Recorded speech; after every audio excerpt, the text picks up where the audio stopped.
Welcome back to the Boxing Podcast. Today on the show, we have a very special guest, John Brown. Among some of the things he's done is one of the best programs in the Midwest in Turner Boxing, founder and owner of Ringside Boxing, and USA Boxing, former president of USA Boxing. John, is there anything in that intro that I missed that you want to give the audience? Vice President of USA Boxing. Vice President now. Well, I think the proudest thing I have is the fact I've been a coach for 52 years. That's my love and passion, working with young people, trying to teach them the sport and all the other benefits that go with it, sportsmanship and integrity and work ethic, etc. So that's the fun part, and I've literally stopped people on the street if I see somebody look like they want. I'll see somebody shadow boxing and act like they're boxing. Hey, are you boxing? No. I say, you want to learn how to box? I'll show you right now. Literally. Because that's the fun part. Is trying to teach boxing a correct way. And I seen you try to recruit people in a Walmart parking lot. Hey, you look like an athlete. You want to come to the gym? Well, nowadays, if you want to have a gym full of boxers, you kind of do have to recruit them. It's not like the old days where I have a big gym in the 70s and the kids just came. Of course, now they've got all the machines and they've got soccer and they've got all these other sports, lacrosse and stuff. And so, and of course, with the advent of people being much more aware of the trauma that happens when you get hit in the head, it's the parents are a lot more conservative about letting their kids be involved in a sport. And so when I have kids, I see them and I could tell maybe their parents aren't gonna like it. I say, have your mom and dad come up to the gym because we teach what I call safe boxing. Nobody ever I've never had anybody get a concussion in 52 years. First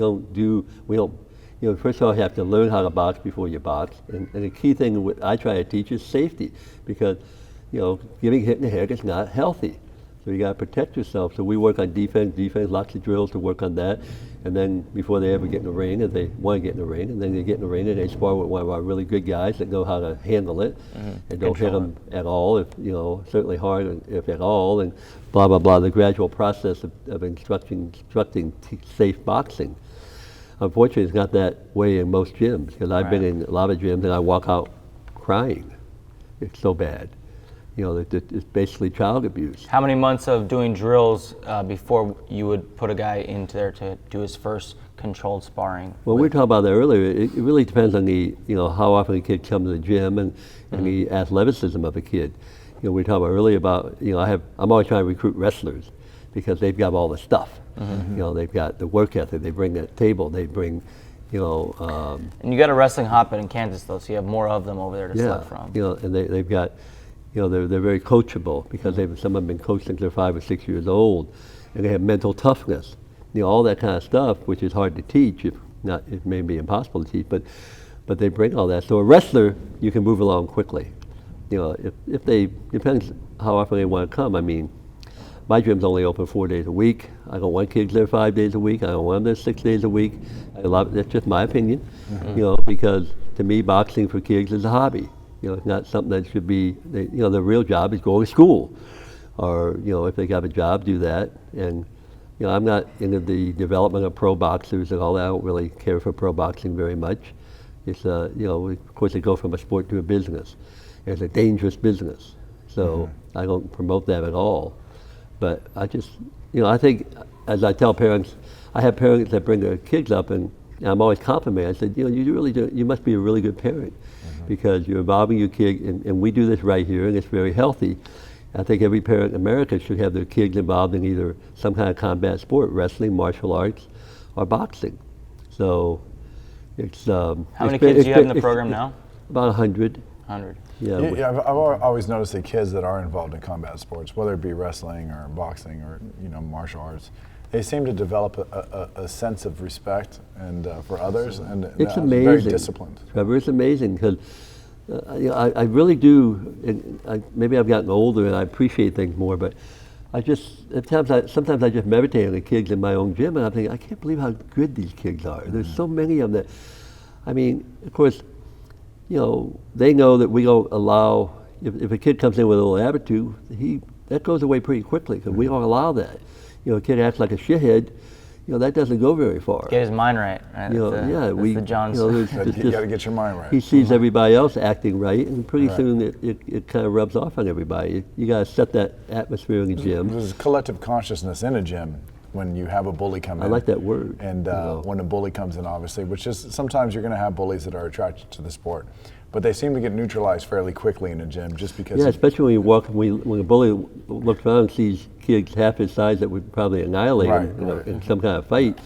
Keep him honest real fast. I was on a radio show once, and it was when bullying was a big topic. Right. And there was a female psychologist on there. And of course, her solution to handle bullies was to walk away. And I'm on the other end of the phone. I was on the phone on the radio, and I was going, wait a minute, I call that pass the trash. You walk away from a bully, he's just going to go bully somebody else. Yeah, that's true. And I'm like, my solution to to handle a bully is just give him a nice little jab in the nose, and maybe make him bleed a little bit.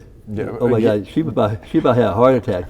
I said, well, that's how the next time he's going to bully somebody, he'll think about that and probably won't do that, because not only do I think that works, I know it works. I've experienced it, Coach Garrity and I have had a private conversation about this, that something might have gotten wrong in society because young boys today perhaps aren't getting punched in the face, and there isn't this moment of vulnerability and insecurity and knowing, hey, look, if and just sort of saying maybe perhaps it's good that everybody gets punched in the face one time, and probably definitely have some sort of experience in a combat sport, or whether that be boxing, but to experience that, to know that perhaps they should think about being respectful with somebody else before they think about trying to impose their it keeps you in check if you know it's possible. Lots of things I think happen. I mean, when I grew up, I was a fouled-up kid, and I got in boxing, and it just somehow changed all that.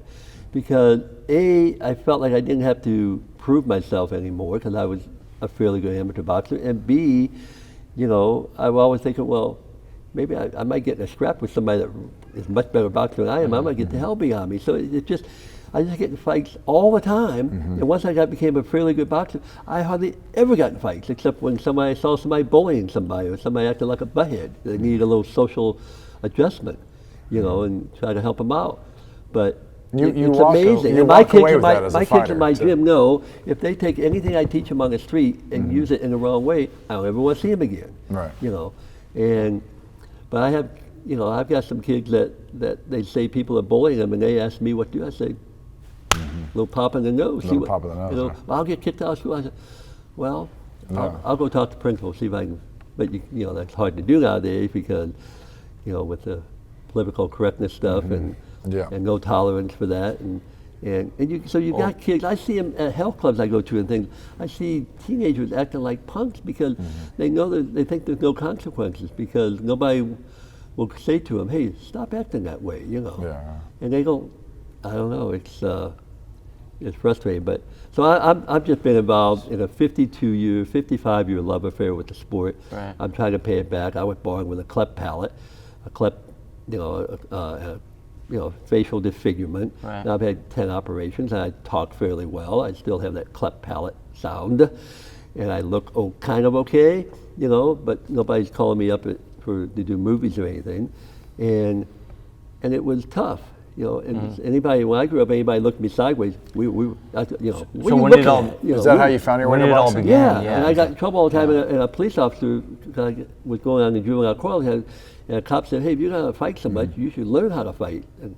And so he took me to a boxing gym in the worst part of St. Louis, which is where boxing gyms are always located. Why is it? Because only minorities like boxing? No, because that's where the real estate is low, and that's why the boxing gyms are there.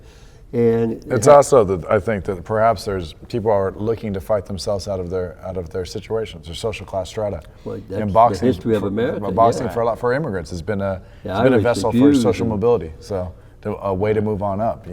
Think about the immigrants that came over from New York, and they ended up funneling into boxing and so forth. I went to one of the police officers took me to a Gold Glove tournament. And I saw this one gym, and it was called Ringside, and it was all black guys and one white guy. The white guy was tough. He won. I thought, that's pretty cool. So I started going to that gym. I had to take a couple buses to do that. My parents really didn't have any involvement in my life very much. And the gym was Ringside. And I was, other than this one kid, I was the only white guy within probably 25 miles, and it was like family there. Not much has changed in boxing. Yeah. That's You not- know, and it was, and we're talking the early 60s, you know, mid 60s, I guess. And, you know, What everybody. age were you when you joined that gym? When you joined Ringside in How old? how old were you? 13. Yeah, 13. And everybody treated me like, you know, just welcomed me. You know, Yeah. they made me feel comfortable. And it was like feeling home. And that's what we try to do at my gym. And I'm lucky to have some coaches, is I said, we got to make people feel comfortable here. Like this is where, you know, maybe an alternative to their home or something. Make them want to come here and maybe give them an alternative to the streets or gangs and all that kind of stuff. So, because that's what I experienced. And so I boxed, and then I went to college, and which was a miracle, but I ended up going to a nice little, the Notre Dame of the Midwest, St. Benedict's College in Atchison, Kansas. And the first thing I did, I started a little boxing club there, because there wasn't a couple guys wanted to box, so you know, I became a self-appointed coach, and have been doing. And when I got out of college, I started helping coach a gym. Then I started my own gym, and blah blah blah. And by being in all those gyms, you know, necessity is the motherhood of invention. Right. And at that time, I was working for the juvenile court. I was a parole officer with kids, and I did that for 12 years. But I loved boxing, and so, and the first thing that happened, these kids would come in. You know, I had a lot. I had a big gym, about 50 kids. You know, I like to coach lots of kids because I want to expose boxing to lots of people. You know, rather than have a small club where you give a lot of kids more attention, and maybe you have a small group of really, really good boxers. That's not my style. I want to have lots of boxers. And so, back in those days, you know, Everlast and Toughwear were the major manufacturers, and they make hand wraps. People don't even probably know that, but hand wraps had strings on them. And you wrapped your hand, and then you had to tie the string. So I'm trying to coach a big gym by myself, usually, maybe one other helper. And these kids are like, "Hey, coach, can you tie the hook?" I'm, oh my God! So I went home and went to a sewing store and bought some Velcro, and I cut Velcro here for the male piece and the female piece, and I hung up in the gym because you could. I hung up in the gym. Did you know the story? I hung them up in the gym told me with a about it. sign, and I I was forgot about like, it. have your mom and dad do this to your hand wraps, Yeah. okay? Right. And then, you know, one thing led to another. I started thinking, well, that could be a good product, you know, because they weren't out there. That's awesome. And so I started thinking about getting in the equipment business, because again, and the equipment they had on the market was terrible. I mean, Toughwear was, at that point, Toughwear's not even around anymore, but I've seen You've pictures seen of Toughwear, old pictures yeah. of They those were- big old gloves. They were yeah. from Signey, Nebraska, small town Nebraska, and the gloves were they were all hair padded, and then and the thumbs were literally like this. They weren't attached to anything. So I used to buy, actually, and Everlast had the same thing. But I found some Everlast gloves that were really big, and I cut them open right here at the wrist. I pull all that shit out of it, and I go to a furniture store, and you could buy thick pieces of foam, and I stuffed the foam in there. It'd be like 3.5 or 4 inches of foam, and those were the gloves we sparred with. I couldn't let anybody spar with the regular gloves on the market at that So time. people were sparring with Manipulated gloves. the hair Hair gloves. padded Wow. stuff, 60-ounce hair pad. Yeah. You know, it's the kind of stuff you want to use in your worst enemy. I think, this is just on a side note, but in professional boxing, I think that it still exists. The the Mexican gloves. the Mexican gloves, Claro. clitoris, and but I think it should be looked at as archaic at this point. People manipulate the gloves, and Yeah. you know. But you were manipulating to make them safer. Yeah, you're which making is funny. you're going the right direction. Well, I was trying to prevent So- knockouts. In pro boxing, they want knockouts Right. because that's what sells. You know. Yeah, Yeah. those are the products right there to make. There's exciting. also the inevitability that you might run across one of your heroes that was a professional fighter that's having a difficulty with his faculties, Yeah. and to know that the sport Sad. does take a toll. And Sad you know, stuff. yeah, whether or not, if you really do love the fighters, like the fans say, then perhaps maybe some better decisions should be made, particularly with the gloves and the safety of the fighters, be looked after. So. Yeah, I met Jerry Quarry in his latter years, and it was sad. Yeah. You know, because I watched him. I Hell watched of him. a fighter. Yeah, I watched him fight in Kansas City in the National Golden Glove, which was in Kansas City in 1966. I was at college, 50 miles away from Kansas City, and so we went down and watched Jerry Quarry knock out 5 people in 5 nights. Wow. Broke 2 people's jaws, and because they're using hair padding, no headgear. It was Human like pro boxing back then. Amateur boxing was. But anyway, so what products just, and so I developed this relationship with Toughwear, And I talked, they wouldn't let me buy, I pestered them, and I talked them into letting me buy their products and sell them in a mail order thing. So I had a 4-page mail order catalog, if you will, brochure, and I literally made some stuff up. I talked to all the Gold Glove people. I said, I'm doing a medical study, so can you give me the names of all the boxing gyms in your area? So I had about 300 names. Awesome. And that's how I got my mailing list, you know. This is ingenious. Start your own little mail order business. And so I'm working at juvenile court, and I got kids at home, and the first thing you learn when you have a little business is you learn that you don't need to sleep. Sleep is a waste of time. So I would work all day and go to the box, still had the boxing gym till 8 o'clock, go home, play with the kids till they went to bed, and then work on the equipment thing till 1 or 2 o'clock in the morning. And then, but it actually worked. It was slow, but it worked. Because I was selling at a discount, 30% discount for tough wear. I made but I did it on my home, so I had no overhead. I had no overhead, nothing, you know. And so there was a little bit of success with that.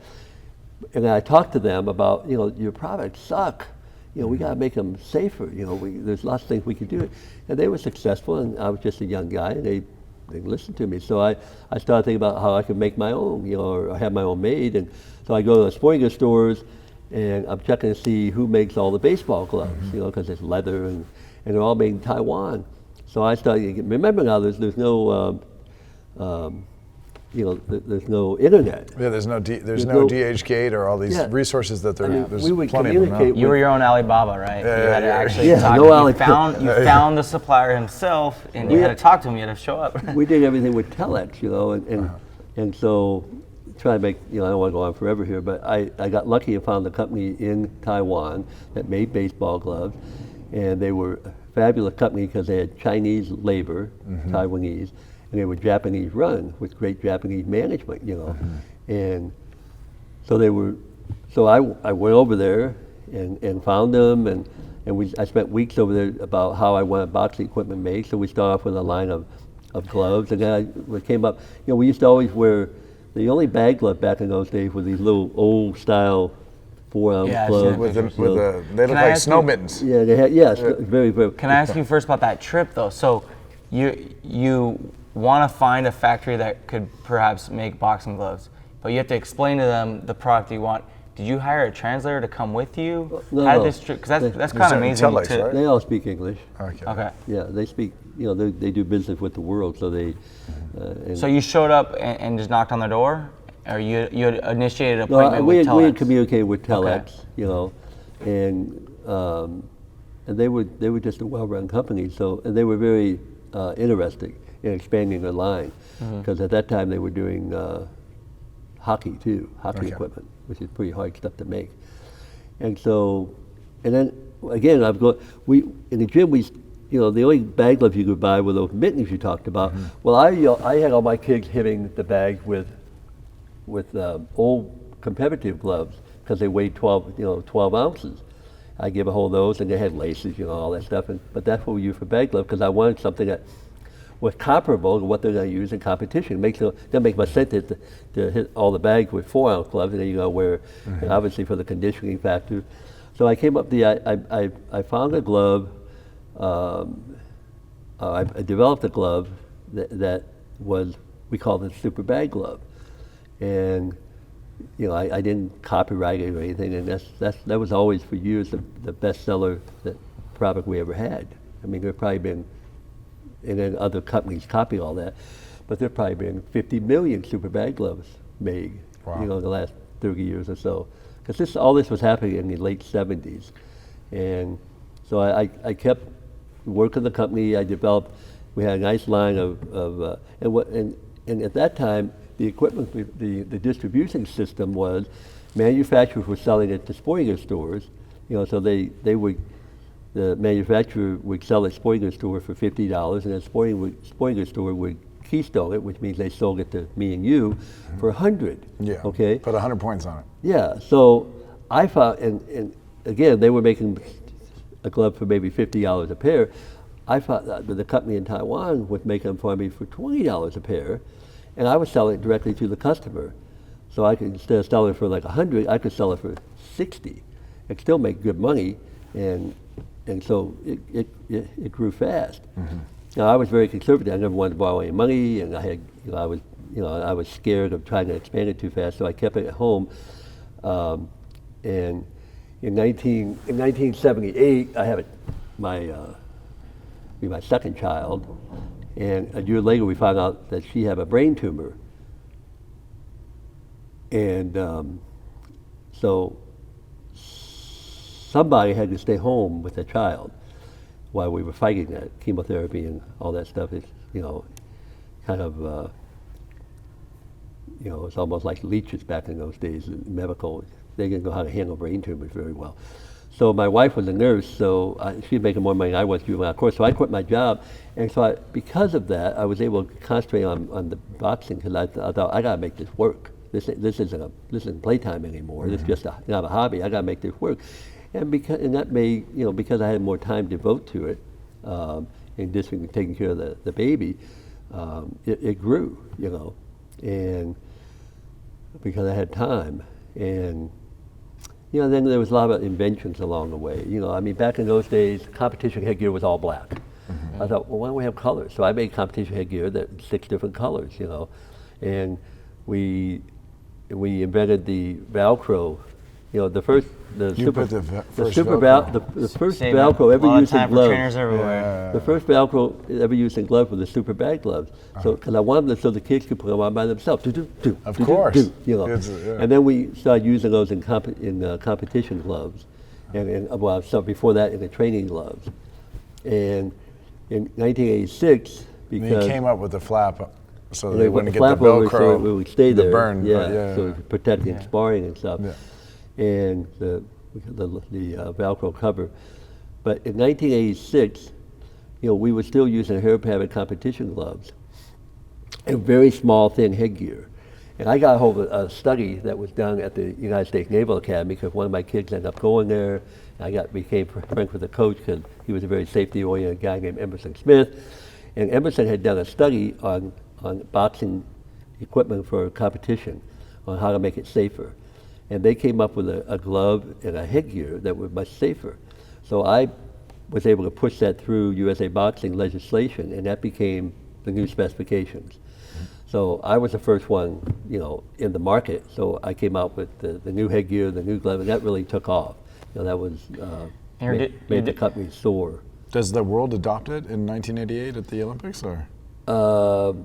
Well, the world is different in USA Boxing. Our glove, the study found that the safest glove was a composition of 4 layers of different foam for the gloves and 3 layers for the headgear.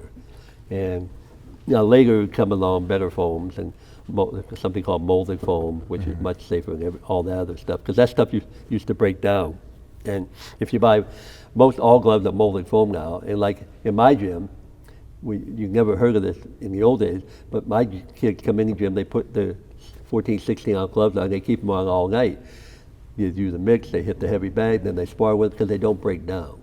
And so, I haven't bought a bag glove in 20 years probably, since the advent of molded foam, because you don't need to do that anymore. So all of that stuff, and then, I think we talked about the timer thing. There were no boxing timers. I have a big gym, and I bought a little cassette recorder, and I filled it with tapes that had 3 minutes of Motown and 1 minute of no music. And that's how we kept time. Wow. When Smokey back then, Smokey Robinson? Smokey Robinson wailed, we're boxing. You're boxing. When there's no smoking, there's no boxing. The Supremes and the Temptations and all that stuff is on there. And I run into kids that box for me back then. They say, whenever I hear one of those songs, I start shadow boxing. Oh, okay. So, it's embedded into their subconscious. Yeah, it's like an anchor. So I always wanted the time. The only thing about the music is that, I always wanted something that I thought a stoplight would be good. Like a stop sign, green go, red stop, So I literally went out, and it was a process. I found little toolboxes that were plastic, and then I started thinking about the components, and I found, I bought there were 1/4 horsepower motors from a company called Hanson in Indianapolis. This is 40 years ago. My girlfriend says I don't have a good memory, but a company called Hanson in Indianapolis, Indiana, and you had to have switches. I found those in a surplus place in LA, and you had to have plastic cams. You put these cams on a spindle that had a quarter. I guess it was a 4-minute cycle, and so and I also wanted to have a buzzer because I thought I wanted the buzzer to go off 30 seconds before the end of the round because that's when you really pick it up, and try to catch the eyes of the judge. I know I That's don't why see the that yellow. spindle being used very often anymore, but of course I think about a pool. Pool has those still that rotate like that. And so I had to cut. I went to some plastic people that sold plastic, and I did dumpster diving because they would throw away scraps, and I only needed a disc that was like, I can't remember what it was, like 1.5 inches in diameter. Makes sense, right. Okay, so I got all that. It had to be the right thickness, but I got all that stuff free. Because you're struggling. My idea of running a business, like it was while president of USA Boxing, try to keep the overhead down, but that never went over too big. But keep the overhead down so you can, actually make some profit. And so I had to cut these cams out. And I got a drill press, cut them out, and then I had to notch them out because they were regular throw. I think they call them throw switches. And it had to be, you literally take a knife and cut a V, and it had to be the right size so that it would open the switch for the right amount of time. I wanted 3 seconds for the bell. I forgot about the bell. There's a bell on there. Right. So the bell will go off for 3 seconds, and then the light go from red to green, blah, blah, blah. I had all this in my mind, but I couldn't do the circuitry because I can barely plug something in a wall to make a light work. Right. And so I took it to a bunch of electrical engineers, and everybody, we can't make it work. And this is a true story. And I have a neighbor who was electrical engineer. He kind of played around with it. He said, I had all the wiring and everything, and for the buzzer and the lights and the bells, and he had the on and off switch, and they just couldn't they made it kind of work, but they couldn't make it all work. And one day, literally, I was down in the basement. I had a little workshop basement where all this stuff in my warehouse was in my basement, and I was playing with it, and I just putting wire. I have no idea what I'm doing. I put different wire. All of a sudden, it worked. I don't know why or how, and so I hung that up on a string, and I put a sign on it because my kids were, 8 years old or something by then. I said, anyone touches this dies, because I didn't know how I did it. Right. But so I kept There's making a fear them. that you won't be able to duplicate. Yeah, oh yeah. Yeah. So I make them, and pretty soon I hired one of my boxers to make them, and we just duplicated it. We didn't know how we were doing it. So that model you ended up selling in the mail order business, or I sold thousands of them, and it was all because the box was all plastic. So the hard part was sealing it, because plastic has got so much oil in it, and the glues don't work. Right. And so I spent a lot of time trying to figure out, some glue that I finally found that kind of worked, but they were great timers because when they didn't work, people call me and say, well, I said, well, open it up. Tell me what's not working. The bell. I said, well, maybe your spindles have come loose. They got nuts on them that hold them in place, and you could actually fix them. They could fix their own. Via the phone. And that went on, for years. And then, again, when I was buying stuff in Taiwan, I almost ran into a guy off the street that was from Kansas City, and he ran companies in Taiwan that they bought stuff all in the Orient, and he was in the women's blouses business. But he was a very, very smart guy. He ended up being consulting for me. And when I told him, I said, I'm trying to make these timers. I want to do, I want to get electronics to make them, computer boards and all that. And he knew people do that, and we did. That was the first product was called the SparMate timer. And it had the lights and then, and everything. So how many years from the first tinkering to the SparMate timer did that take of different iterations? About 6 years, Wow. probably, yeah. And, I was always into making things in the safer, And now every gym has a Oh, yeah. round counter. There's and no one using just a whistle and a hand we watch. have different variations that we made personal timers, and we made interval timers. Is that something that you patented? Or? No. I tried patent stuff, and the one time I tried, I can't remember what product it was, but we invented lots of stuff, different protection for the hand, and it cost me $20,000. Yeah. And then my attorney said, now, if I said, well, if somebody tries to copy this, we got them, right? He said, well, we'll be in a patent fight. And I said, Which is more money to what's that allocate I said, well, towards the those are attorneys. usually about $100,000 to $80,000. I thought, I just forgive it. So I didn't do that. Now, I wish I had on some things, because I'm trying to think what I was going to say. What do you wish? One of the things I had, I always had, because of my birth defect, I had lots of operation on my nose, and I always wanted to protect my nose, and I was trying to figure out a headgear that you could really make to protect it. And I wanted something with a bar here, and so I was working at a health club one day, and I saw a guy walked out with a motorcycle helmet on, and it had a bar right there. I thought, ooh, that's what we need to. So, I took the idea to my people in Taiwan. They were very creative, because I could just tell them what I wanted, and it took a lot of a prototype, but we call it the face saver. And you see it. I see people wearing it all the time. It's still very popular. Yeah, winning's always made by winning. Yeah, and I never understand why people buy winning. There's nothing special about the equipment other than the price. Prestige. The price is ridiculous. Right.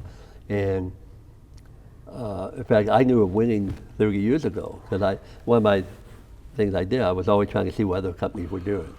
And winning was one that was a pretty popular brand over in Japanese. They make some stuff, and I used some of the prototype probably, but always trying to make the sport safer. I first one I came out with, they were selling Mexican hand wraps. You could buy them. They come across the border, and they had elasticity in them. I thought those are cool, so I made the first really for mass merchandise. I made a hand wrap that it was gold colored, 100, and the hand wrap back in those days were like 90 inches long, or maybe even 100, I guess. So I made this gold one. I made 180 inches long, and it had slight elasticity to it. And that was a great hand wrap, And we made it for smaller ones for kids, and so always trying to add colors and different stuff. Was that loop and Velcro style? Well, yeah, that was already there at that time. I mean, once I started making a hand wrap, we'd make them in different colors, and with the gold one was the long one, and the stronger one was blue, and then. We've had this conversation with a couple of friends before, and I think I've mentioned it to you, which is if boxing were to start tomorrow, what would we create today? Like the speed bag or the double end bag, or even the water bags. I was saying to my friend that no one saw an aqua bag, a water bag 6 or 7 years ago. That this is something that's sort of brand new to boxing. So being with a pioneer of you, of someone who's actually pushed the envelope, there's so many things I had no idea that every day that I'm running across in a gym that you created. Now you talk about patenting. The one I should have patented was, I was always trying to figure out a freestanding heavy bag, because a lot of gyms don't have ceilings that can hang stuff from. And we came up with one, it was had a plate on the bottom, and you had put sandbags on it. We had 2 bags that ended up being about 110 pounds. And then I had a spring, because I wanted it to move, and then it had, the bag was solid foam with a pole in the middle, blah, blah, blah. And we were the first one to come up with the freestanding heavy bag. And it sold pretty well. And we had some problem with the spring, because it would, especially when people hang on it, stuff like that. Yeah, of course. But then Century Martial Arts, they're famous for stealing other people's ideas, and they're very successful at it. They took the idea, took it to China, or Taiwan at that time, and made it all plastic, put water in it for the weight, and they probably sold, since even the first 2 years, they probably sold 5 million of them. Every martial arts school. Can't go on a Craigslist and not find one. Yeah, I mean, they're everywhere. And they're very, who was the other idea? There's a guy that came out with a stretch machine. It was called Stretch Right. His name was Ted Ehrenfreak, actually. I remember all this. And that was in the early 80s. And it was, about $300. Century took it and overseas and made a nice little product that you spread your legs and all that. And they sold it for $100. Completely dominated the market. It's like a Murray machine. They sold millions of those, And something else that Century that made very successful. I can't think what it was though, but. My first pair of boxing gloves were from Century, a Big 5. They were the worst pair I ever, the worst quality. Well, they don't have anybody knows anything about boxing. Right. It was just the cheapest thing, and martial we arts. didn't know what we were doing when we bought them.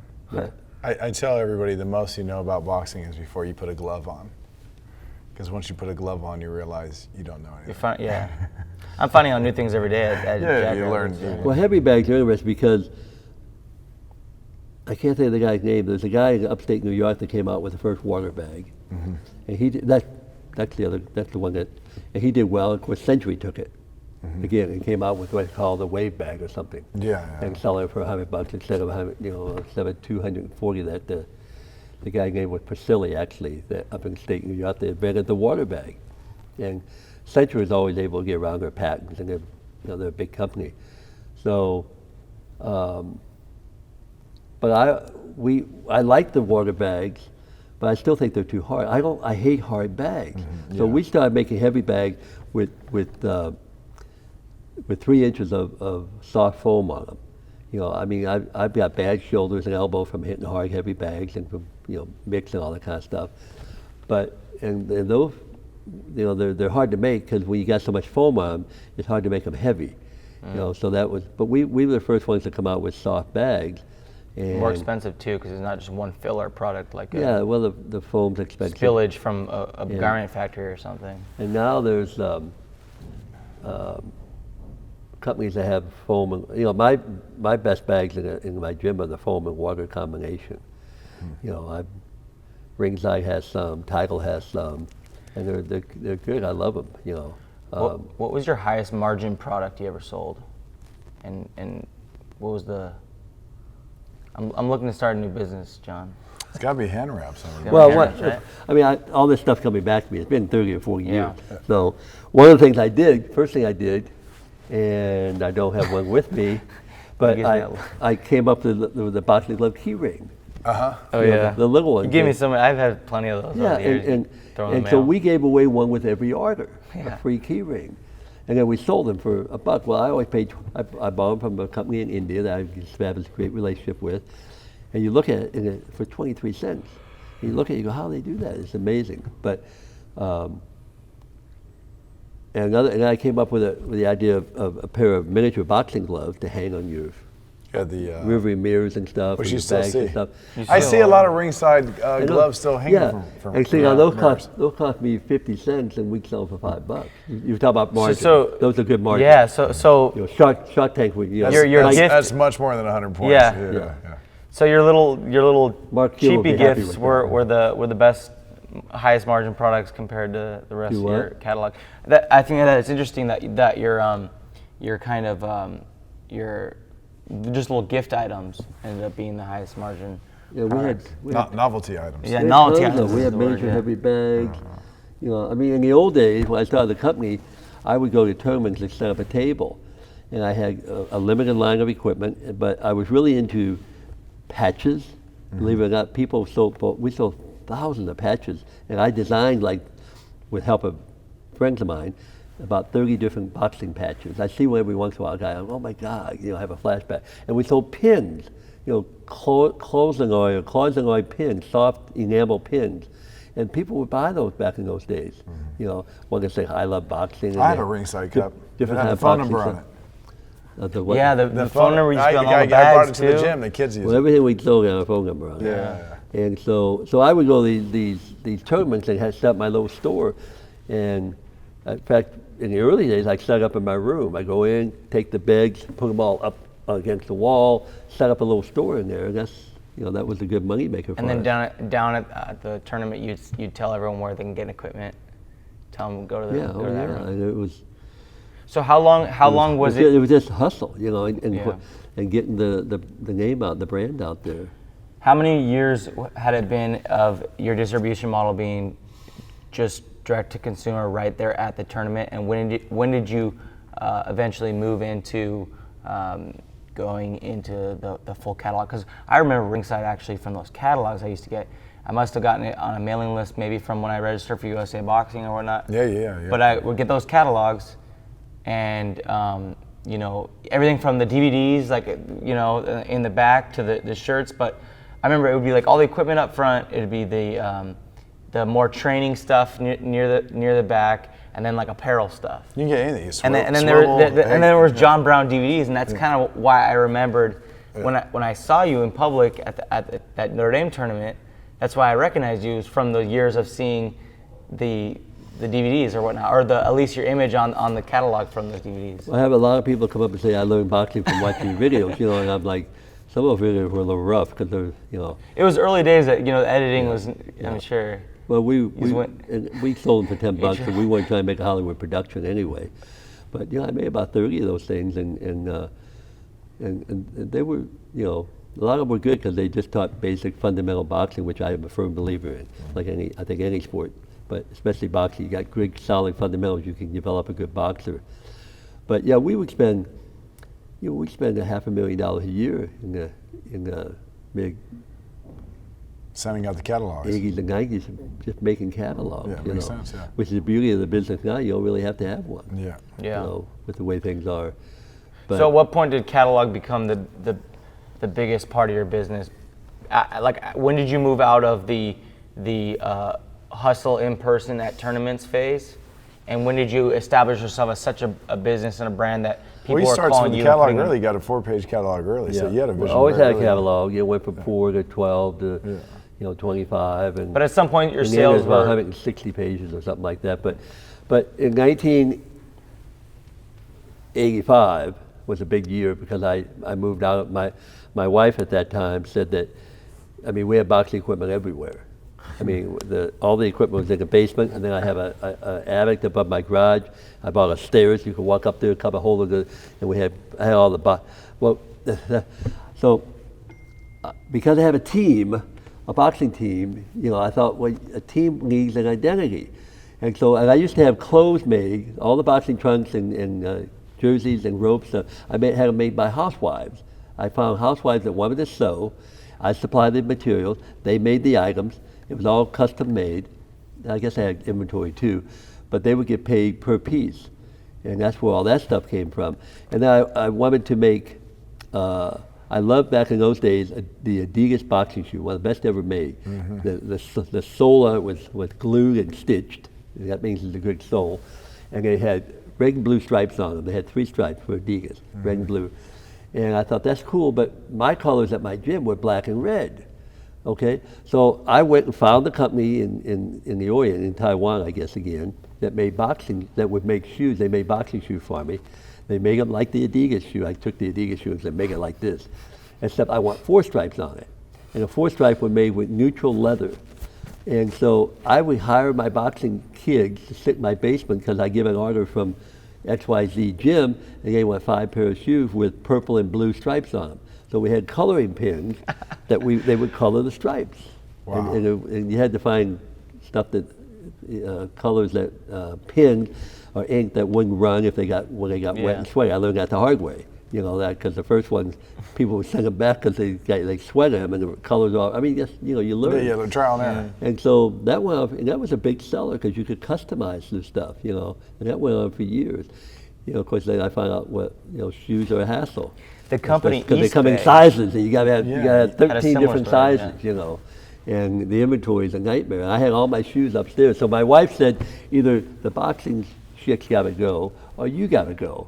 So I went and got a building, and that was a scary deal because I went from no overhead for no rent, no utilities, no phone, at home to having to pay all that stuff, and it was scary, but it worked. It worked. Of course, it makes you hungry. And So that was 1985. That was 85. Move into a. It was a 5,000 square foot building, and again, you're walking.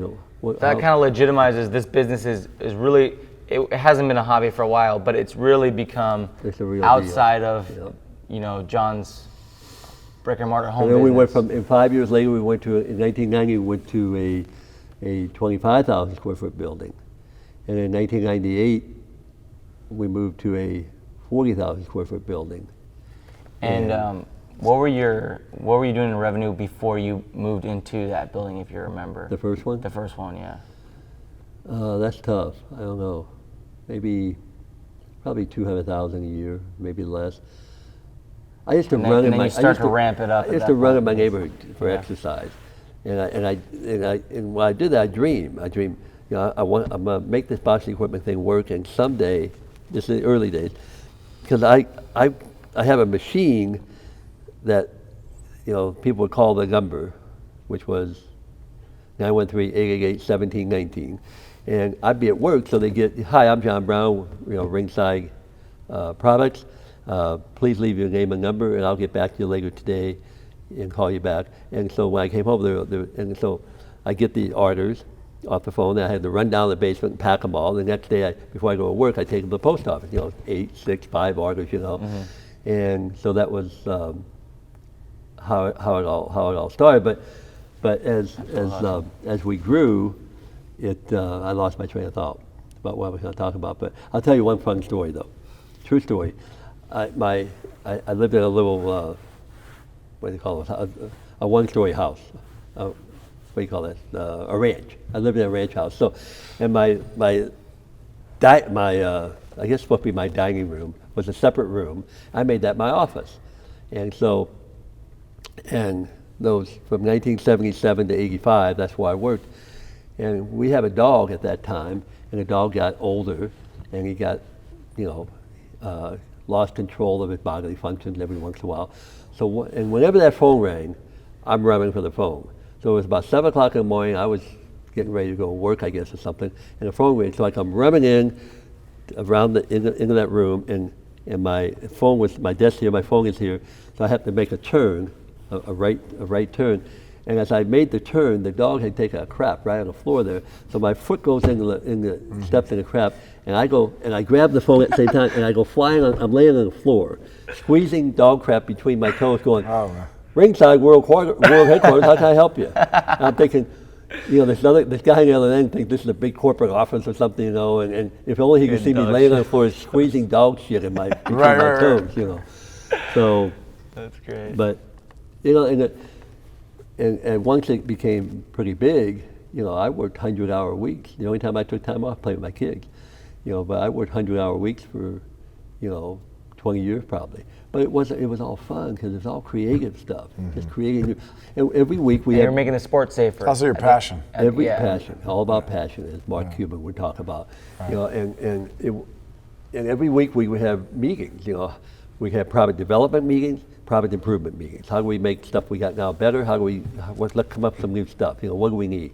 We need better hand protectors. Let's come up with some foam things that we have called I remember those. Knuckle guards. They're fingers through them. You guys were the first ones I ever saw with those. Yeah. No, it's been a while since. Everlast copied them and did them, I think, and then. Did you guys do the? I don't know if you're the first. I remember you sold them in your catalog, but the little bags filled with potpourri. And they're one attached to the other, and you're supposed to put them in there. You put it in your gloves so that to absorb some of that sweat the stench in between. No, that wasn't. We never had those. You never had those? No, I don't think so. But what we came up with, I came up with the Shadow Boxer. It was a little vest you wore with rubber cables. And the cables were here, and you for resistance. Plus, it made you keep your hands up. The elastic bands. We came up with a lot of stuff that just. It must be. I mean, just to be in your position too, to have brought so much innovation to boxing, and to see now that it was just fun, to make boxing. I mean, I came up with the idea because a lot of my boxers, and this is just my philosophy about boxing, they jab like this, okay, and I don't believe it. I believe in jabbing like this, elbow pointing at the ground, boom, boom, boom, because you give it back quicker in that defensive position with your left shoulder out front. I could neutralize the man's best punch if he's like 90% of Mars, going to be right hand. I neutralize that right hand. Because if I do this right, I'm not. It's going to be very hard to hit me with a right hand. So I came up with it was called a punching post, and you attached it to. It was a vertical foam piece you attached to a wall, and you stand next to the wall, and you hit it, and you can't bring your elbow because the wall's here. We need that today. I have my kids stand next to the wall. But it gives them something to hit, and I've got how did it touch the wall without damaging? I got 3 of them in my gym now. That I'm always telling the coach, I say he needs to go to the wall because he's doing this bullshit, with the jab out here. So that was one of the early drills. One of my first coaches did was the wall drill. We'd go up against it, but I was just punching the air. Punching on the side, making sure you don't lift the elbow. We found a way to monetize that. Trying to fix something. Another problem I had at the gym at the same time was I had poles, just one metal poles that stuck in on this square piece of foam, which is a piece of wood wrapped in foam. I had holes drilled in, and you could put the pole here at different levels.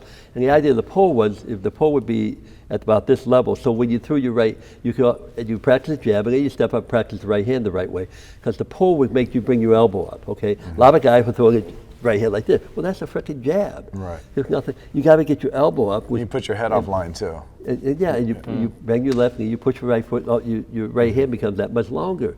And so it was a teaching tool that you could work on improving your jab and your. Now it didn't sell well. Now maybe we didn't market it that well. I mean, you can't buy them anymore. I'm gonna tell you a funny story. You know who Abel Sanchez is? Gennady Golovkin's I do. trainer. Yeah. He had told me that he was the first one to bring the elastic bands to boxing.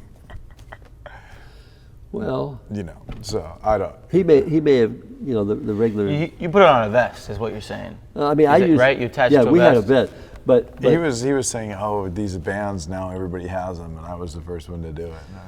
Well, we don't know. He may have taken the regular, because I do them in my gym now. I don't have any more of those vets. We just, I think you wrap them around your back, right? We put them under our armpits and do this, Yeah. In fact, they're too long. Essentially, the market told you there wasn't a need for the vest, right? Well, the vest still exists, actually. We had a kid inside the gym that used the vest still. I don't know if it's Ringside, but so someone else making a buck off your invention. Sounds like. It sounds like a lot of people made a buck off here. Well, Tidal obviously comes along, right? Tidal all the guys that started Tidal worked for me. One worked for me 8 years. One worked for me from the time he was 16. Then he worked for me 12 years, so 28 or something.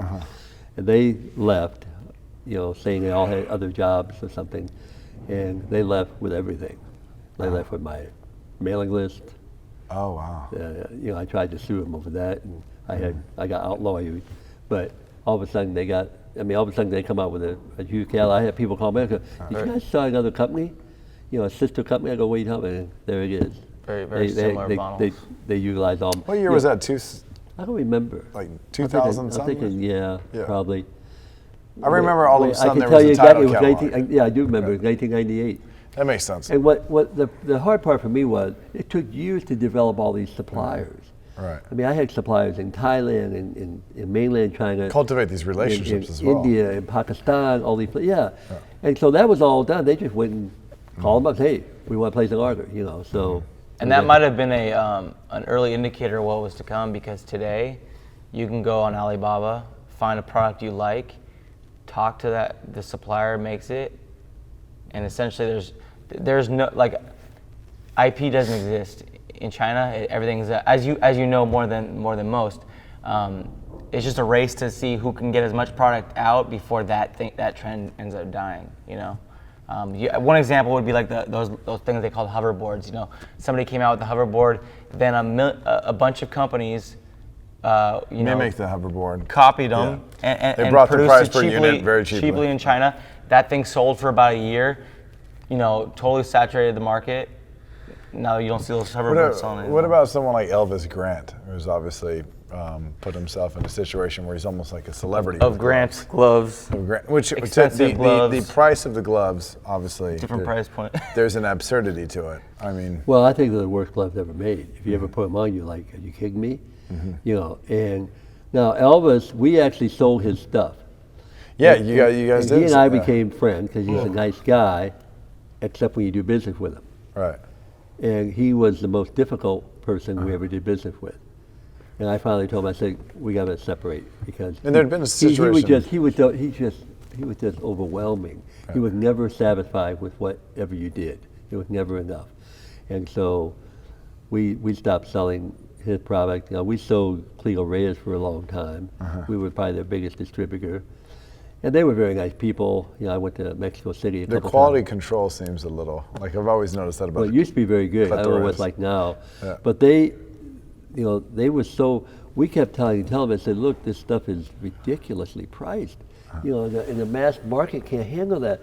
Let's use your brand and come up with a lower line. And they wouldn't do that because they were into this up. And I to this day, I guess they're pretty successful. Well, I mean, you've got kids in the gym, and for the most part, the people that end up in boxing, like we discussed before, your roots of boxing, you're coming from maybe a lower class social strata. Now you have kids that have this desire for a Grant 16-ounce glove is, I want to say $650 to $850. for a pair of gloves. You know, and it's just.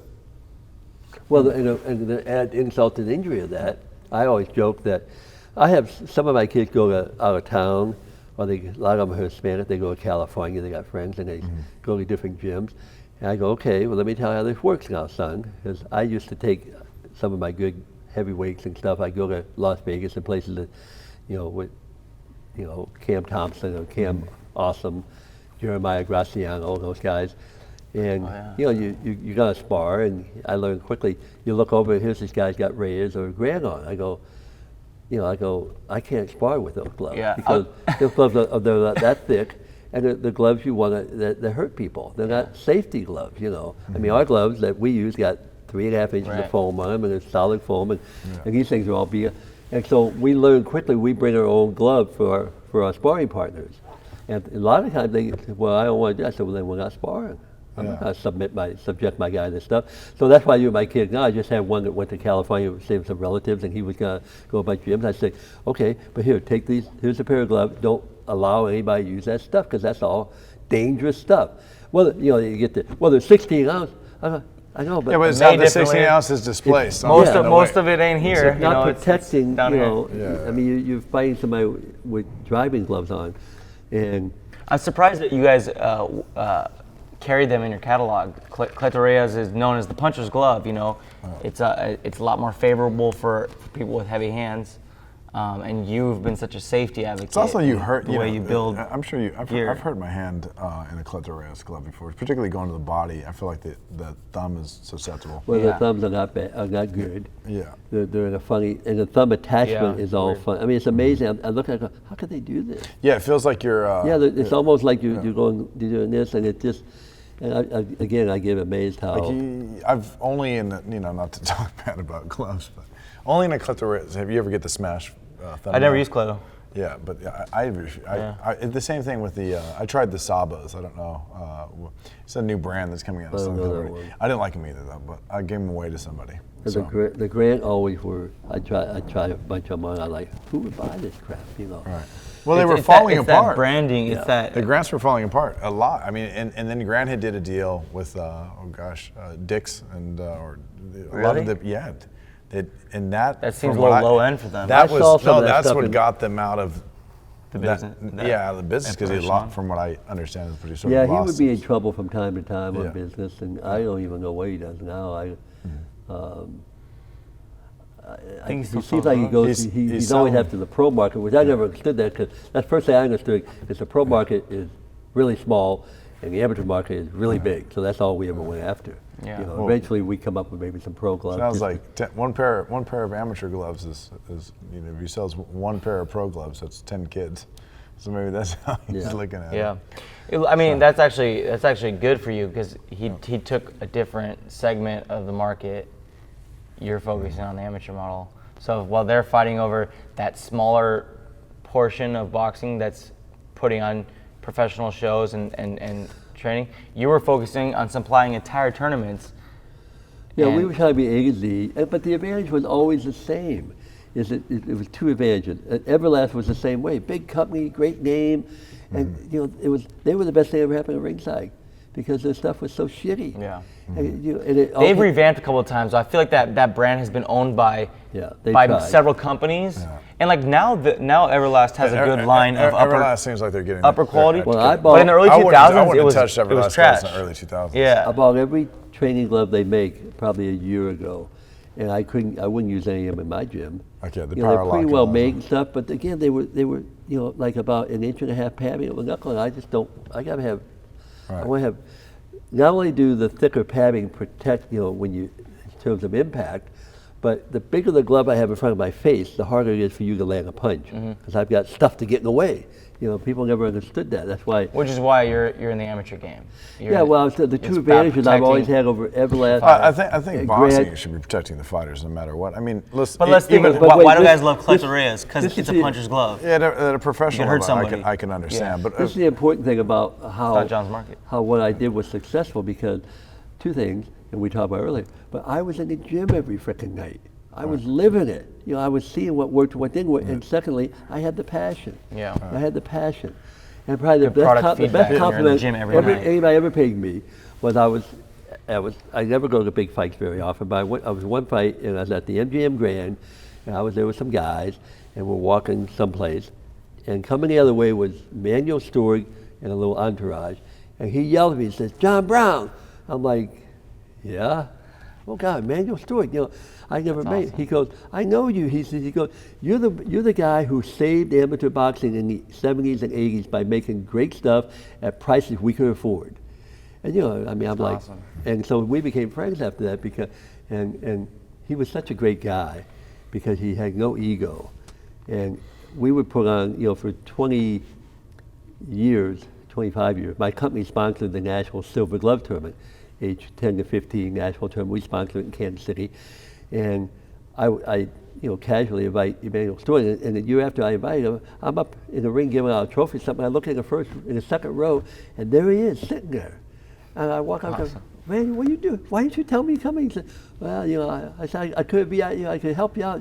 I'm okay." I mean, he just didn't want that kind of special treatment. So he came there for years, which makes me think of, well, I think the best thing we ever did for amateur boxing was in 2000, 1999 or something, I would go, I have a team and all that stuff, and I would go and sell stuff to all the tournaments. And us coaches were always, by USA, USA Boxing, or even Golden Glove, but mostly USA, we were always treated like third-class citizens. You ask somebody a question, you don't need to know the answer to that, you're a coach. And so I came back to Ringside with my people, and one of them was a guy named Dave Loves that used to be the executive director for USA Boxing, and he was working for Ringside then. And I said, "Dave, we got to have our own tournament. And our own tournament is going to be based on treating people right, treating people with respect, because God knows we have an ulterior motive, because we want to win friends and influence people. These are our customers." And so we put on a Ringside World Ringside Championship. tournament was I think it was like humongous. 2001 was the It first was one. the highlight of a lot of I mean, It it's started off right? it started off at 350 people, then went to 600, and then went to 900, and You got that, yeah. it was fabulous thing, and we did it for 18 years, and then under my watch, my first year as president, USA Boxing, we decided to change the sanction fee, and I got talked into it by a couple people that Ringside, now I had sold the company by then, but that Ringside should pay a much higher sanction fee because they're a private company, and Then what? Yeah. so the sanction fee went from $300 to $45,000, and Ringside stopped. They said, "We got to pay that." And so I have since gone back to Ringside and told them, I said, that was a mistake. And I let that happen. It was my fault. And now they're trying to come do it. They're trying to, but they're trying They're to say doing it's a great conflict of service to interest. the Office of USA Boxing will not allow them to do it. They want to come in as a group member now, so they can have a group member. It's sad privileges because they have. the people that lose are not the people in the offices. Yeah, it's terrible. It's the kids. It was a 'Cause mistake. the kids It wanna happened go under my to watch. a tournament I like let Ringside. two people talk me into it. Great experience. And I've tried to fix it since then, but Yeah. nobody wants to It's listen. often when when bureaucratic decisions get made at the cost of kids, particularly with an event that has a long history for the last 2 decades. Well, it was I always say it was a great thing in boxing because normally, because you ran it, but yeah. a lot of people like me. It was a big deal. It was a big deal. I loved thought it. of the Desert Showdown, the shows that I thought were just insane were the Ringside and the Desert Showdown. Desert Showdown. We used to say the Desert I always Show. wanted to go to that. The desert. We used to say the Desert Showdown is the Ringside Of the West of the Coast. West Coast. Yeah. That's what and that was the way that we looked at it. Because you had two. Desert Showdown never got to 900 though. That's a lot of fighting. Ringside Worlds was we had special. 1,500 in the last 3 or that's 4 years. insane. Because 6 rings, non-stop action from 2 11 o'clock sessions. till midnight. Yeah. But the point that was important is that a lot of gyms, including my own, I would shut my gym down either 2 or 3 months in the summertime to give everybody, me and all the coaches and the boxers, a break. But when we had the Ringside tournament the first week in August, we stayed open all summer. And you just start thinking about how, that kept boxers in the gym. It kept, cumulative speaking, it kept making a lot of boxers better. And the beauty part of that gym, you can bring everybody in your gym. You can bring master. Yeah. So that at its highlight, in the best days of it, it was the largest master tournament in the world.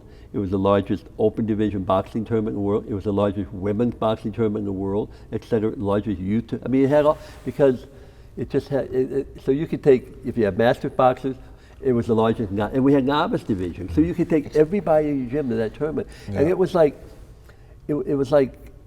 You know, I just would walk around during that thing on the parking lot, and you'd see these masses of people. Some of them come in buses, some of them, you know, come in it was an annual reunion for a lot of people. They're camping out there, see. you know, and it was just a big deal. Yeah. And now it's not there anymore. It's just wrong. Yeah. And Masters, was that actually invented at the Ringside World Championships? Was that the first Masters event that happened? It was the only one that I ever knew of when I saw think so. him. I don't Gleason's remember. has a Masters, but not. But did it begin at? I think so. 'Cause I remember we had meetings to make up the rules. You know, we had you had to be within 10 pounds. Right. You had to be within 10 years of age, plus or minus. And when does Masters and start? I always 45 ran and that up? myself. I always made. It starts at 35 and up, but now you can be 30. Now you can be under 40 and try to make the Olympic team, or you know, if you're Well, it depends on which way you want. You got to declare one way. you're Masters. going to declare Masters, you're going to go Opens. But it was, and I always, you know, the last I ever won was a mismatch. So myself and a woman, friend of mine, and we would sit down and the computer would spit out matches, and then we go over and we had to fix a lot of them. Make sure they're fair, yeah. You know, make sure you don't have little Bo Peep fighting a big bad wolf. Right. You can't have a 50-year-old stud fighting an 80-year-old. You don't want a nationally ranked kid facing someone that has 12 fights and just got. No, we're talking about in the Master division. Oh, in the Masters too. In Well, the here's Open, something to think it was about. open. In those tournaments, we would give out 275 16-pound championship belts. That's how much they weigh. They're 16 pounds. I mean, it's huge. And we get, in the course of the tournament, from time it started till at least the first 17 years, we gave out 6,000 of those belts. And you start thinking about 6,000 people have those belts forever to show off, be proud of, blah, blah, blah. Genius move. Great advertising for Ringside too. Yeah. It had the Ringside on. And that's why the tournament gyms were was packed with that. You the know? tournament was successful because we have an ulterior motive. You know, we were in the business of selling equipment, so we didn't want to piss anybody off. And so not only did we have the tournament, but coaches would come to us and say, you know, hey, I came all the way here and spent all this money, and my kid lost his first bout. We'd go, okay, let's make another match for him. So we would make matches to add to this. You're practicing altruism and integrity at the same time because you want to cultivate relationships with the folks that are keeping you in business. Customer service. Which are the people that are going to be in your tournament. Which is what USA Boxing should be doing. And at that time, customer service. Right. At that time, Ringside was a lot more prominent in gyms. You see a lot of amateur gyms that I had been to. A lot of the gear was Ringside. Today, I think I see that Everlast is back in a lot of gyms. It's really? We see it on the West Coast. On the West Coast, Everlast. Everlast is back for sure. And I do think that their products have gotten better than when I remember when I first got into boxing. They're creating, I think, relationships with particularly you know, Ernie. Ernie, right? Yeah. The rep out here in the West Coast he's Latino, he's Mexican, so he has his finger on the pulse, and he's out there shaking hands, and he's also out there helping people out in positions and Doing good for the brand, yeah. Yeah. Well, so that's what works, because with us it was all about relationships. relationships are in any business, whether us be here on the podcast with you, or if it's, you know, obviously if you're making a product like what you have been for 42 years now. So yeah. What year did you sell Ringside? 2012. 2012. And Yeah, I love were you it. happy with that? Were you happy with that exit? Was that a good? Kind of. Yeah. It's quite remarkable. I mean, I gotta imagine from. I got wore out with the business part of Yeah. it, the people part of it. You know, the person. You know, it's hard. You know, everybody in business knows the hardest thing in business is hard to find good people. Right. Yeah. And it just was always frustrating about, you know, people not doing their jobs and.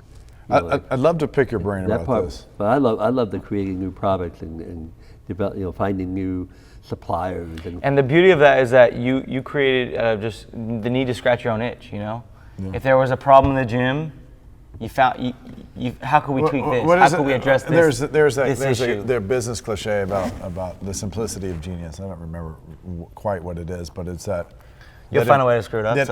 Yeah, but that if you're correcting something that's the obvious, that you're going to be successful, and oftentimes people are just overlooking it. So. Well, I mean, we got into the boxing ring business, the boxing ring business, and because the only people doing that was basically Everlast, and so we developed all kinds of things to make rings easy to put up and all that kind of stuff. Anything you could think of to make boxing better. And you're manufacturing the rings, the actual steel beams, the wood platform that goes on top, the whole setup. You're manufacturing that in the U.S. or were you manufacturing overseas? No, we did all that in Kansas City. In Kansas City. Now, Tiger Ringside, everybody imports them from China. So. Which is a whole nother topic within itself, which is what Is that going to last? How this price is going to? Well, taking labor. I mean, obviously we're in a free market, but if you're well, what you have to do with a ring from China, what they have to do, and we did that when my latter years. You have to, it's a lot of labor intensive because the quality of the rings from China are not always what they need to be, and you can't slip a ring out that's not right. When the screws don't line up, the holes don't line up, or whatever. So we have to set up every ring, make sure everything was right, maybe fix some things, and then take it back down and put it back on a pallet, and it'd be ready to go ship out. But you can buy them pretty cheap over there. And then all the components come from different places, the ropes and the turnbuckles and the how many rings is a really large product, product. tags, all that stuff. How many rings would you sell a year at your heyday? A good year would be close to right around 150. Yeah. Okay. That kind of puts in perspective like the size of boxing in this country, because you could sell a bunch of gloves to a bunch of people who are just picking it up for the first time at the YMCA. But if you're investing in a ring, it's going to a real gym, right? We measured. We see people go, how's the sport of boxing going? I go, well, we measure it by how many heavy bags we sell and how many rings we sell. To echo what you're saying, because they're going to real people using boxing, basically speaking. Everlast, and this is many years ago, 20 years ago, but we were amazed that Everlast sold.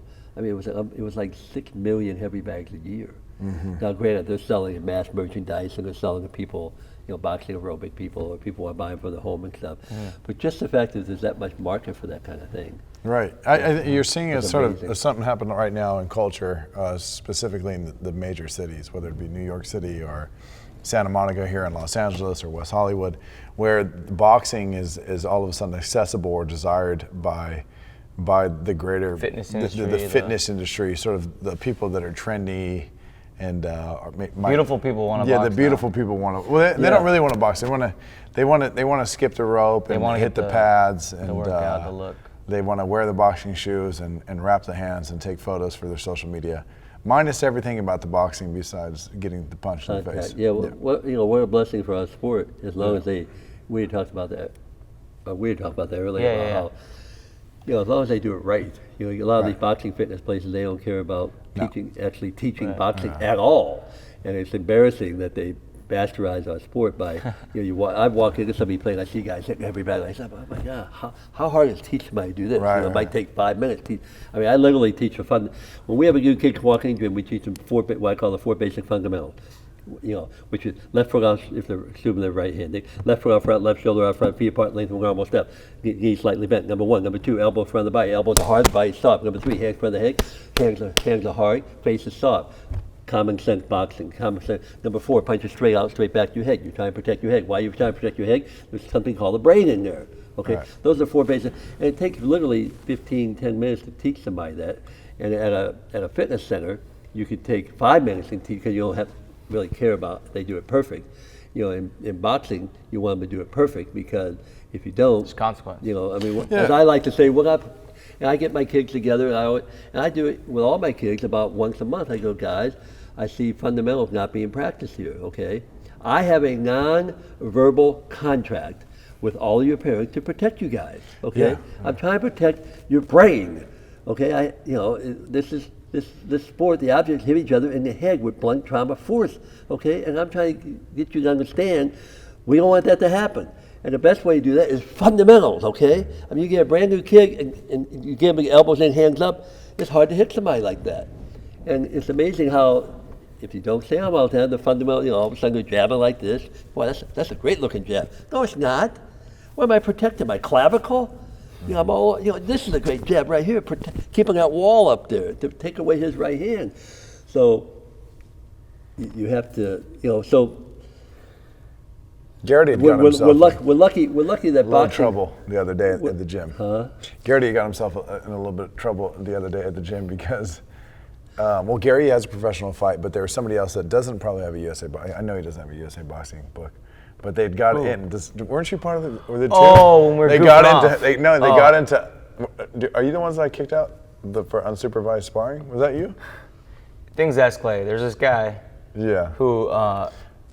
He's a good guy, but He's a good kid, they were but sparring he's without nervous a coach He's nervous there. about sparring, And we're he like, wanted no, to do a drill with me. unsupervised It escalated. sparring. He wanted to do a drill, Yeah. and then he wanted to put headgear on, Yeah. and then one thing led to another, and he goes, "Let's start now before Ivan gets here, because if Ivan gets here, he's gonna make me Ivan's spar one with of the trainers with at the gym with Sincere." me. And guess what? Yeah, We got yeah. caught, and it's exactly what he made us do. I don't know if it was you. It was two other people that we made get out the ring. No, that was my punishment, was to spar unending that day, and that's why I did 15 Because we rounds. said you guys cannot spar unsupervised without a USA boxing coach here. Well, that's the hard Period. part for me about my gym is that I only allow sparring under my supervision because and I've got good coaches, but there's so much to know about sparring. I mean, you got to know your guys. I just don't want anybody to get whacked in the head Right. really hard. I don't want that. You got to, And as soon as I never put two new guys, relatively new guys together. no. It's always one of my experienced guys. Control it. And they all know what I expect the experienced guy with a new guy, and that way it doesn't happen. But Do you still have that boxer? I remember he was a little bit older, a really short guy. I think he had boxed amateur for you, but he had kind of retired from boxing. He's working some occupation. Short white guy. He would be able to trade blows with the more experienced kids, but it was good because he was just perfect size to really teach little kids that too. was Adam. Yeah, is he still around? No, you lose the great ones. Yeah, But he's a good, cool he dude. was what I call my professional sparring partner. Yeah. And now that I'm glad you brought that up, I'm gonna call him next week and see if I can get him back. Yeah. He was able to help literally every single person because he was good. He was good, and he was could spar with small the really enough good guys. to help the little He could kids, spar but with also could brand new kids, and he match always the big guys. Yeah. and I ended up paying him. I Yeah. paid him $15 an hour, and because he was worth that to come in and work with so many kids because I could trust him to do the right thing, But in my gym, I have a ring and a ring, and I sit in the middle. And after it took me, it took me 45 years, or almost 50 years to figure out how. Boy, it'd be a lot more fun if I had a chair. So I built it. Because I remember years ago, there was a tennis referee. There was a picture of the old great famous gym in New York called Stillman, owned by a guy named Lou Stillman. I'm talking in the 40s and 50s. And Lou Stillman sat on a chair on a pedestal, so he could kind of watch it and have a cigar. And he was, I guess, a kind of a grouchy guy. So I made I made a pedestal and I guess got this nice chair. So I sit in there most of the time because I just get tired, And most of the time I work out before I go to the gym, and I'm not 40 years old anymore. And so now I sit there and I can, it's got a swivel. And I've always got two rings going at one time because I've got at least 40 people that have to spar every night. And we only there an hour and a half. That's my, I don't believe in gym being open a lot longer than that because it wears the coaches out. I don't want kids there that long. I want them to go home and do what they're supposed to do in life. It does wear the coaches So- out. yeah. People don't talk about that, but it's hard for the coaches to keep focused. Well, coaches, I talked to a lot of new coaches when I put on clinics and things, and they're like, "Oh yeah, we're open from 4 o'clock to 9 o'clock, 6 days a week." I'm like, "Coach, you don't want to do that. You're not going to Especially last. 6 days a Your week, guys yeah. not going to last." And I said, "Well, how do you buy your equipment?" "Oh, we pay for all that." I said, "That's another thing. If you can at all, the philosophy should be with coaching: you give your time or your money. You don't give both. Because when you get both, you're gonna wear out. You're gonna wear out. Or your wife, your family's no, gonna that wear makes out. sense. Your wife's gonna go, "Where's all this money going? Where's all this time going?" So I've always been Monday, Wednesday, Thursday, 6:30 to 8. Saturday, an hour and a half. Usually, I think it's from noon to 1:30 we're open, and that's enough. Now the good kids, you tell them that's not enough. This is what you got to do on Tuesday and Friday, at least. In addition to running, I got to kids don't know how to run. Good kids self-motivate. Banner on the wall that tells you how to run and so I'm big on posters and banners and. Did you ever sell a running DVD on the back of Ringside? One question I definitely want to. I think so. I'm going to make one. He's going to make one. I want to ask you about this: is the not having the headgears anymore in the amateur, at the box office. Somebody should be arrested. Yeah, I was at we talked about this vaguely a little bit outside, but I was out there the first year in Spokane when they didn't have the headgears. And at the elite level, for listeners who need over a over 19, yeah, in age. I was there. And you saw so many headbutts, so much blood, so many cuts, knowing that the damage, the scar tissue is going to be there. That could be detrimental for a fighter's career, whether they stay as an amateur fighter or if they have aspirations to be a professional fighter. But that scar tissue isn't going away. And also knowing that these kids, that they're putting themselves in a bad position with little payout, besides the accolades that come along. You said it best a little while ago when you said, we're always wondering why we can't win the Olympics.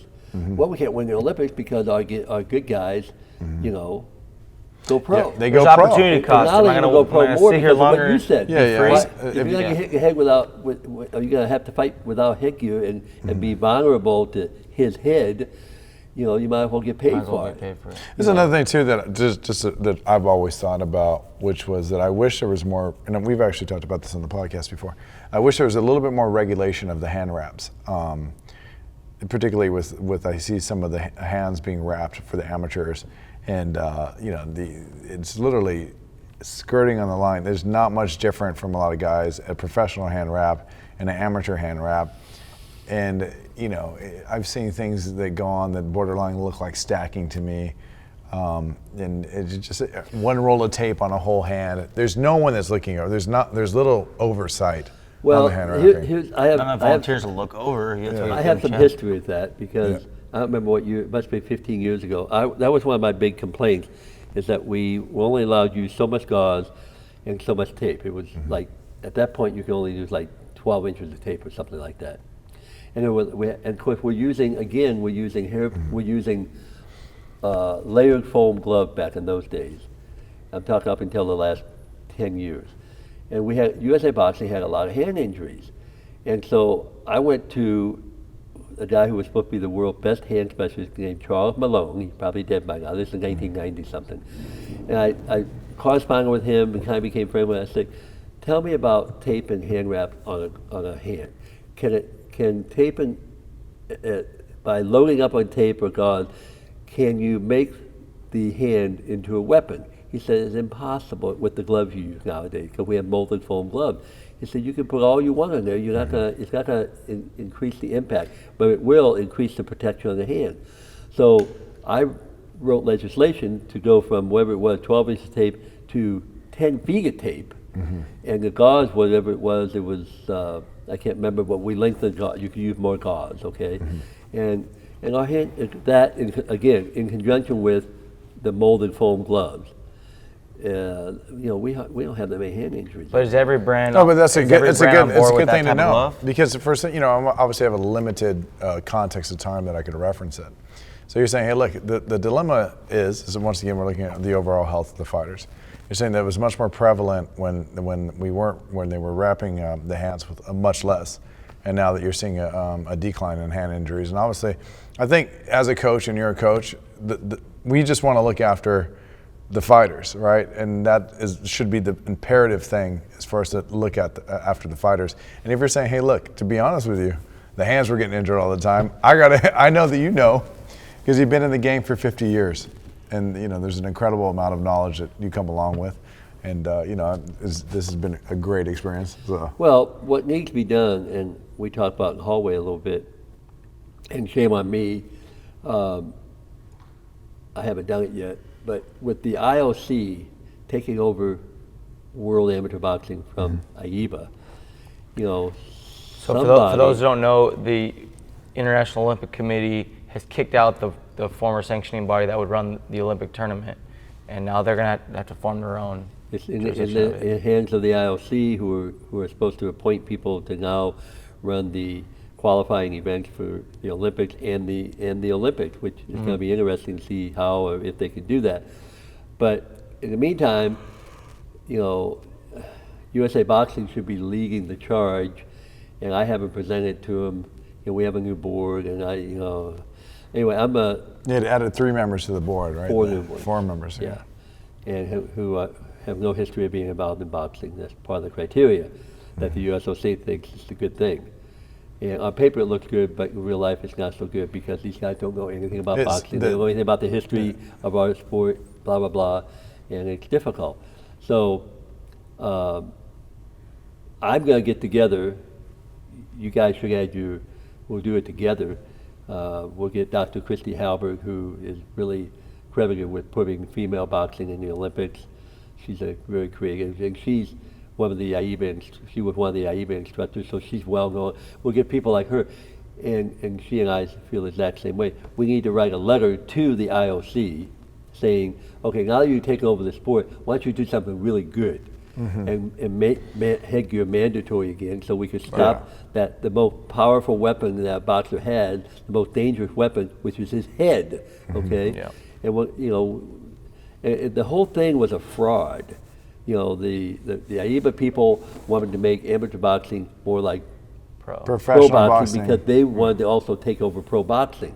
With their That was how they did that hybrid with the Pro-Am qualification. They were doing that with that's how WSB and all that. the World Series of Boxing, Yeah. right. Yeah. And then they actually had planned to get involved in professional boxing, promote professional boxing, blah blah blah. And part of that was to eliminate the headgear. And they had our former president of USA Boxing, Dr. Charles Butler. They had him do a study that wouldn't stand up under any scrutiny at all. It was just a complete hoax, but they sold it to the IOC, and that's how we removed that. His so-called study, which was a joke, said that boxing was more dangerous with headgear than without it. I remember the premise it's just was lunacy. vision. And any being, boxer that's been hit without the headgear, even it's not the hits that's dangerous; it's the headbutts that are dangerous. All the headbutts are the dangerous part. headbutts. Could you imagine? Because you have three rounds. You're a little bit more wild and reckless in those 3 rounds. The heads are Can you flying. imagine having your 12-year-old kids in your gym sparring without headgear? No. I mean, you wouldn't even think about it. But yet we have them in competition sparring without headgear. I mean, it's just somebody should be arrested for child abuse. So next week I'm going to put a letter together with the help of other people, and we all need to sign it, and we'll send it to the IOC. Yeah. Maybe we can make it. It was pretty change it. universally that the boxing community as a whole was disgusted with the decision. And then you heard professional fighters talked about it. I heard that, I remember Andre Ward being very vocal and chastising the decision. Timothy Bradley comes to mind, but you have American icons of boxing that were also very, themselves were very, were great amateurs, were involved in the amateur process. Say this is a horrible decision, and where is it coming from? So I mean, if you guys could rectify that, especially for 2020. I mean, now's the chance because AIBA was the one that made that whole. Now's the I remember the first AIBA meeting that they had in Spokane, which I went to, and it felt, there was like I don't know if it was a mandatory meeting, but they said there was a ballroom like this that we all ended up going to at that hotel that you were staying at in the Indian reservation. Yep. And I was there. Casino, there we go. And I was out there, and I just remember thinking looking at the IAB officials and them talking about not having the headgear, and questions were being asked there, and concerns were being raised, right? And they didn't matter, right? And obviously it wasn't going to matter because the decision had already been made. But to see, I'm just going to be mad that I can't remember his name. He trains Michaela Meyer, the trainer. Al Mitchell. Al Mitchell. To see Al Mitchell was very vocal about saying, hey, this is a bad thing. What are they doing? Yada, yada, yada. And I had a kid that made it to the semis, and Al was back there with the kid that made it to the semis. But the topic of all the trainers while the kids are, shaking out, warming up, and getting ready to go out was, man, this was a horrible decision. I don't remember. Nico Hernandez, did he suffer a cut during the Olympic Games? Yeah. And he's from the area. Do you know him? I do. Yeah. Nice kid. So, Yeah. Yeah, he got cut. Having a successful. Cam Awesome, who I've trained for 10 years or so, or tried to train. He's difficult to He's train. kind of a free spirit. Free spirit, yeah. But he's the most elusive guy that I've ever seen in amateur boxing. But once they took those headgear off, he got cut in a I think it was the quarterfinals of the national championships against Paul. He's a big muscle guy. The guy from Philadelphia. Yes. Right? Yeah. Yeah, the guy scared me. This guy scared the Yeah. hell out of me. And the routine came always. I was always scared. He was never scared. Mm-hmm. He's like, I'll be fine. Well, he got hit by me. He got sliced open. Yeah. And I can't think of the doctor. They stitched him up.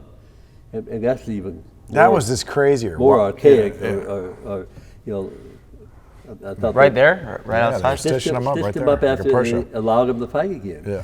And he was able to get through it. He won the national championship with about 6 stitches over his eye. He wasn't the only one that was getting But stitched he was. up. But and went back out my to point fight. being, he's got to be the most elusive guy. Yeah. Next to maybe Cassius Right. Clay in the history of amateur boxing, and he got cut. You know, I mean. Cam, and it- Cam doesn't make any agreements well, in that boxing ring, no. which is a great thing for any boxer to have that temperament. So But whenever he boxed without the headgear, it was always the same. We didn't talk about anything except how to get away that MFer's head. You know, you got. Seems like there's almost some magnetic effect once the headgear comes off. well, I think that obviously you turned professional, so you'd be the reference here. But Well, go ahead, but that was go the ahead, story buddy. of fight number 2. Yeah. Yeah. So, not a good and night. learning on the job, as most professional fighters end up doing, learning on the job, but they're also being compensated, and that's the beginning of their professional career, and they're monetizing themselves at that point. They're commodifying that decision to go pro. Doesn't make sense for amateurs. I remember how, my visions of grandeur when in 1988 I hooked up with a kid, an amateur kid named Tommy Morrison, who was Oh yeah, I'm glad we got to he it. was a short, he was not very tall, and he was kind of fat and out of shape, white kid, but he could hit a little bit. And so some people put he and I together, and he made it to the Olympic trials and lost to Ray Mercer, and then we turned pro and all that stuff. And once he started becoming successful, I really had this idea that I was going to create a very thin headgear for professional boxing, and I would, and Tommy was going to be the first guy to wear it. It never happened.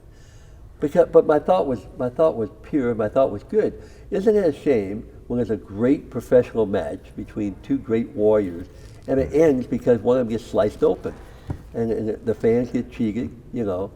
I mean, if you had some protection to protect each other from headbutts, you could, you would eliminate most of that, if not all of it.